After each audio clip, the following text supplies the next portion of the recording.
On est dans les 3 revues qui ont l'impact factor le plus fort dans le domaine des sciences du risque.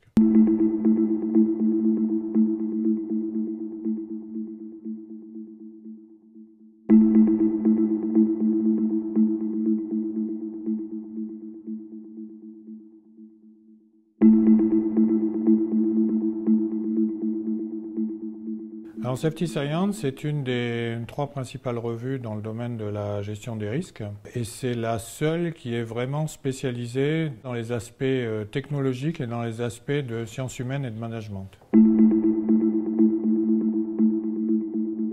Avant moi, il n'y avait pas vraiment de politique établie. Or, c'est une revue dont le nombre de soumissions augmente considérablement. Effectivement, on est dans les 3 revues qui ont l'impact factor le plus fort dans le domaine des sciences du risque. Donc en gros, ce que dit cette politique, c'est « Chers éditeurs, choisissez les 10% meilleurs ».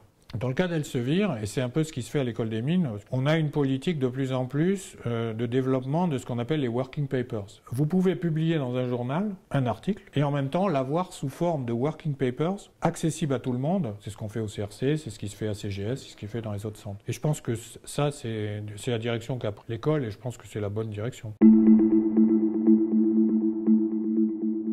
Ce que je demande aux doctorants, c'est de préparer un script d'un papier qu'ils ont envie de publier et ensuite je leur explique le principe de la mécanique finalement pour être publié dans un journal scientifique. Et l'avantage effectivement d'être dans ce milieu d'éditeurs, c'est que très souvent ce que je leur propose, c'est de leur faire un pré-review par quelqu'un de mon équipe de Safety Science et du coup ça augmente considérablement les chances de succès.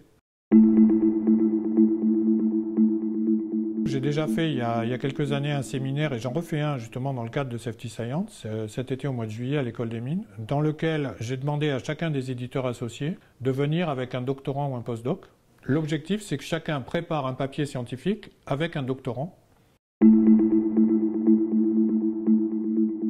Lorsque vous êtes chercheur, que vous publiez vos travaux, donc vous choisissez un point précis, vous dites voilà, sur ce point-là, je pense avoir fait quelque chose d'intéressant que j'ai envie de communiquer à la communauté scientifique internationale. Donc vous faites de votre mieux pour publier le meilleur papier possible et vous le soumettez à une revue. Ça veut dire que l'éditeur qui va prendre en charge votre papier, il va chercher 2 ou 3 scientifiques qui vont lire de manière critique votre papier. Le review doit être vu comme quelque chose d'extrêmement positif.